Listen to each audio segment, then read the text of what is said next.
vuelta y ahora vamos a conversar sobre lo que viene ocurriendo en Canadá. Hace algunos días varios se sorprendieron porque el primer ministro Justin Trudeau anunció que iba a renunciar luego de más de 10 años de gobierno, y hay que entender esta decisión en varios frentes. Primero, en el frente interno, porque Justin Trudeau ha estado teniendo varios problemas en la interna de su partido. Hay bastante descontento desde el Partido Liberal con varias de las secciones y con su liderazgo, así que ese debe haber sido un factor que lo ha empujado a tomar esta decisión. Pero también tiene un factor externo, que es que sus relaciones con los Estados Unidos, las relaciones comerciales de Canadá, habían estado bastante deterioradas, habían relaciones bastante tensas. Se viene también una nueva negociación de ciertos tratados de libre comercio, con lo cual ese es un factor bastante importante. Y no hay que olvidar que en los últimos años la gestión de Justin Trudeau ha tenido varios golpes. Durante la pandemia, sus políticas de manejo de las vacunas, de las restricciones de la libertad, tuvieron una serie de protestas bastante fuertes a nivel nacional, con lo cual su imagen se ha ido deteriorando con los últimos años, y esta, digamos, renuncia es el resultado de estos tres flancos: el interno, el externo y también el popular dentro de su propio partido, con lo cual, digamos, es una decisión inesperada a nivel internacional, pero que se puede entender por este contexto. Queda mucho para analizar, para ver quiénes van a ser los contendores para reemplazarlo, y se habla bastante del candidato del Partido Conservador, Pierre Poilievre, que parece que es una de las personas que está a la cabeza y el posible nuevo primer ministro de Canadá. Para hablar sobre este tema nos acompaña desde Toulouse, Francia, el geopolitólogo César Sabas. Bienvenido, César, ¿cómo estás? Hola, Araceli, un gusto estar acá. Quería comenzar con la pregunta clave, que es: ¿cuáles son las razones que han llevado a la renuncia de Justin Trudeau como primer ministro de Canadá después de 10 años? Bueno, su gobierno ha sido desastroso. Ya Canadá está presentando un déficit público de aproximadamente 62.000 millones de dólares, superando el previo que había ya de 40.000 millones de dólares. Él no ha resuelto el problema económico, sino que más bien lo ha aumentado.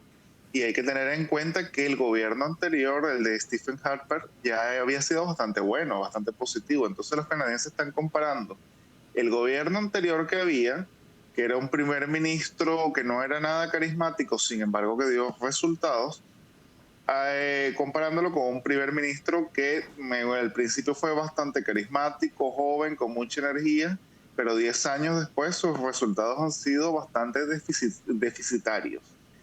Y en parte porque cuando él asume, a él se le, digamos, estaba presentando como una especie de anti-Trump. Él había sido el modelo tomado por, digamos, las élites progresistas mundiales para hacer la antítesis de Trump a nivel mundial. Y pues Trump en su primer gobierno presentó unos resultados positivos. La tendencia que ha ido en Occidente ha sido más bien favorable a las ideas de Trump, por ejemplo, de libre mercado, de identidad nacional.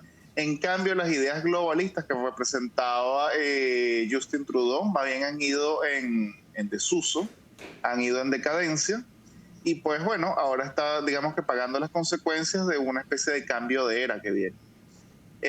Su gobierno ha sido bastante malo, y viene también el ascenso del Partido Conservador en Canadá. De hecho, todas las encuestas apuntan a que cuando vengan las elecciones generales habrá una victoria aplastante de los conservadores, y los liberales de Justin Trudeau muy probablemente ni siquiera estén en el segundo lugar, prácticamente están luchando por sobrevivir. Justamente quería preguntarte sobre eso. ¿Cuál es el panorama electoral post renuncia de Justin Trudeau? ¿Quiénes son las personas que se perfilan para poder, digamos, atentar el gobierno de Canadá? El señor Poilievre del Partido Conservador es el claro favorito para las elecciones. Prácticamente tendría que pasar de aquí al año que viene algún evento que conmocione la opinión pública canadiense, eventos que muy poco se ve en la historia, para que pueda impedir que el señor Poilievre acceda al cargo de primer ministro. Así que básicamente él es el sucesor natural de Justin Trudeau.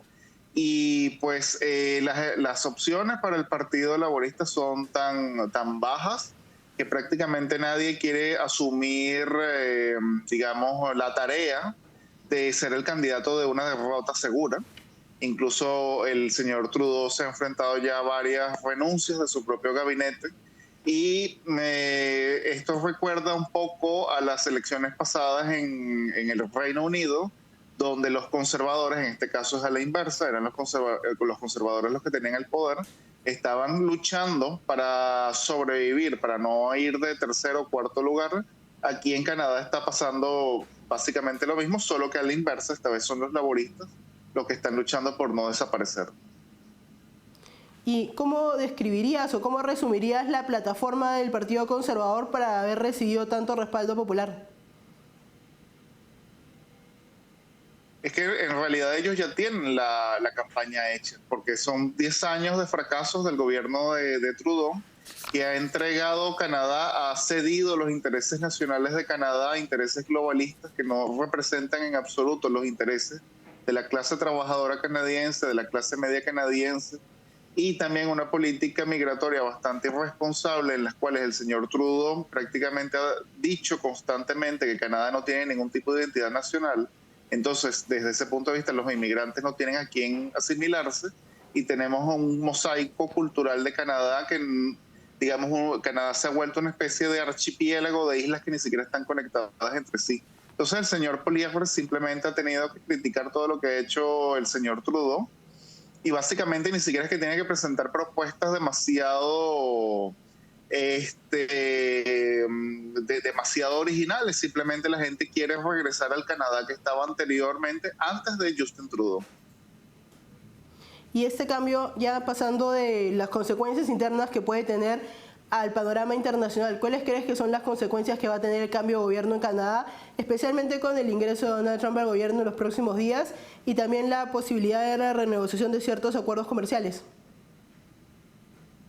En principio, con un cambio de gobierno, con el acceso de los conservadores al poder en Canadá, deberíamos estar viendo un gobierno que pueda entenderse mucho mejor con Donald Trump, que tenga ideas más afines, que ambos gabinetes puedan, digamos, tener una conversación más fluida.